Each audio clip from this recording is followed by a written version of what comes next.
So, Assalamualaikum and good afternoon lah. It's 12:30.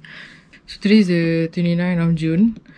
I know it's been so long since I vlog and update on things. Just to update you on what happened to me. On the 6th of June, I got admitted to Ng Teng Fong Hospital. Prior to that, I was having abdominal pain on my left side.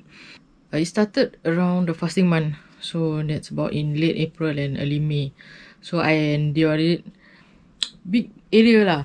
It went from my this part to the bottom part lah. The whole part, it was quite painful because previously I had colitis, which is the ulcer in the large intestine. So I thought it was just that kind of pain, but it was actually quite bad lah, and I endured it for about a month.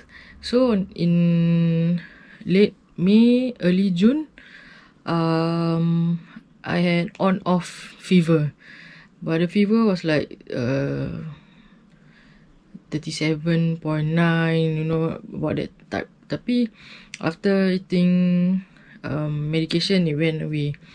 But things got pretty worse when almost every night I have fever.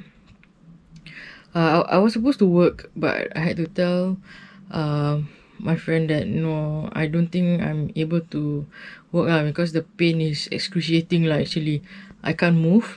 You know, how the pain was like, it's actually, you know, like a knife.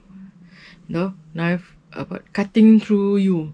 So it's just a slight zas, and then that's the excruciating part.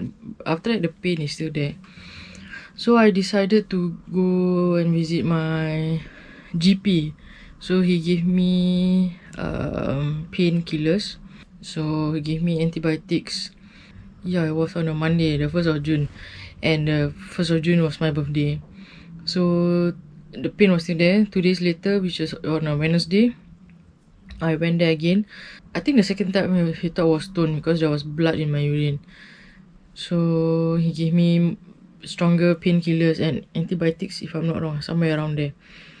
So that was on Wednesday. I was supposed to start work on Friday. So I was still having pains, just that I didn't continue going to the clinic lah. Then on Saturday in the evening, my fever was 39.4. That was when my mom and my dad was like, do you want to go to the hospital? Because it was very high fever, 39. So I decided to just go visit the hospital. But because I had fever, I was isolated to the where people have fever lah. Because now with COVID-19, you know, when you have fever, they will straight away isolate you, not mixing you around with the other patients in the A&E, the normal A&E. So when I got to the hospital, to A&E, my fever was, it just went down a bit, was 39.1 or 39.2, around there. So they straight away brought me to the observation room. They did ECG test on me because my heart rate was very fast because I was really having fever and I was, you know, trying to tahan the pain. So they did ECG test and then they did a scan on my chest. And because I had abdominal pain, you know, and also because I couldn't pass motion for the past few weeks because I haven't been eating well. So they said, yeah, I had hard stools, so they you know, put some solution through my behind, and alhamdulillah I got to pass motion. That was I think just a quarter of a relief. Then they did a CT scan on me. They found a mass around my large intestine, which is the upper part of the large intestine, the one near the ending, if I'm not wrong lah. So that night I was straight away admitted. So before admission, they did a swab test on me to make sure, just to test lah whether I have COVID-19. So because I have fever, I was sent to isolation. So I was in a room alone. I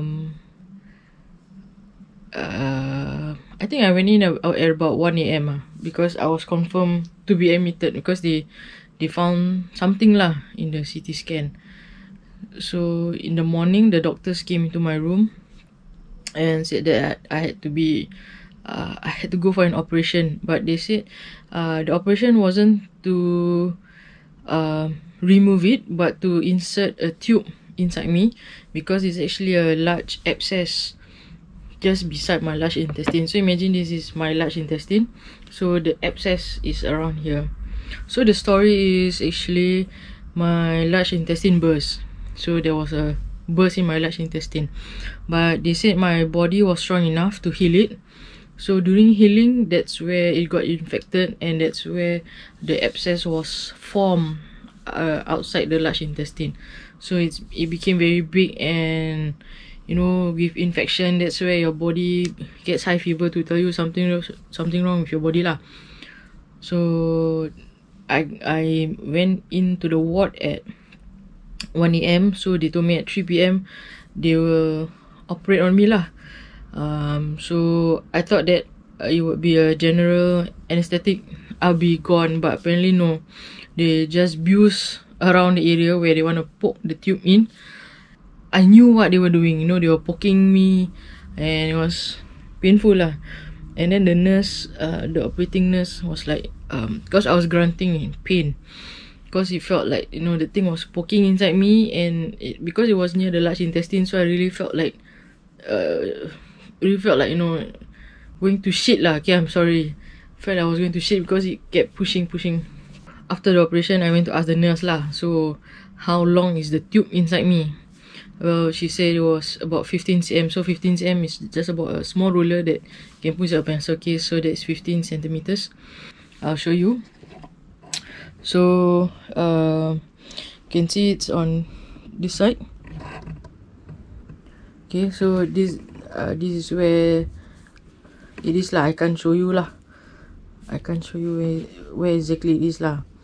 So this is where I will have to do like cleaning of the tube lah, make sure it's not blocked. So let me try and open this. So there's a plug here that I have to regularly, like every day once, to put in water to make sure it's not blocked. Take out like some, you can see this yellowish is actually some of the abscess lah. I mean, you have not gross out. I mean, you can see that there's still some abscess coming out. So this is where the tube is, and then I have a bag. So if you're not gross out, you can just see, you know, this is my second bag. It doesn't fill up all to the end lah. My first bag also was only up to I think maybe about 200 mils come out already. Okay, so this is for 2 weeks. I got it changed on the 19th of June. So today is the 29th of June. Yeah. So this is about 1 week. I mean, if you're not grossed out, you can just see lah. If not, you can just look away. So I have to hang it by my bed here. You know, I hang it anywhere lah that has a hook. So make sure I don't trip on this. I mean, it does get stuck to things like my pants or, you know, the edge of my bed, and then it gets pulled. It does hurt lah. But you know what can I do? It has to be in there. So I got discharged on, okay, let me see. I was in hospital for 8 days. So I got discharged on the 14th. So there was about 1 week in hospital. And then I had an appointment on the 19th of June. Because my discharge was still very murky, very dirty. So they said that I had to do. It still had to be in me lah, because they were saying that actually only about two weeks, but because I was still murky, I still have to have the bag lah. Then I had the CT scan last Thursday on the 25th, but I don't know the results yet. So my next appointment is on the 6th of July. That's where, you know, I will know whether doctors will also tell me lah whether the size is getting smaller or not, and if it's getting any better. I can't go out because one thing, it's troublesome to lug this around. What can I do, you know? I mean, I do go out sometimes just to be more active so that more discharge will come out lah. Because if I'm just sitting around doing nothing, you know, my body's not moving, so there's no movement, you know, the abscess won't come out lah. So, but then if I perspire, then my wound will hurt because it's wet. So I do change it on my own. I will ask my sister to help out. Because I can't see it lah, so she'll be the one changing the plaster and the gauze for me lah. Yeah, so that's my update on what happened to me. So just stay safe, stay healthy, take care of yourself. Don't endure pain too much, you know, don't have that so much high of a tolerance level. Straight away go to a doctor. If the doctor's not doing much for you, straight away go to hospital, okay? Okay, so that's it from me. Bye. Assalamualaikum.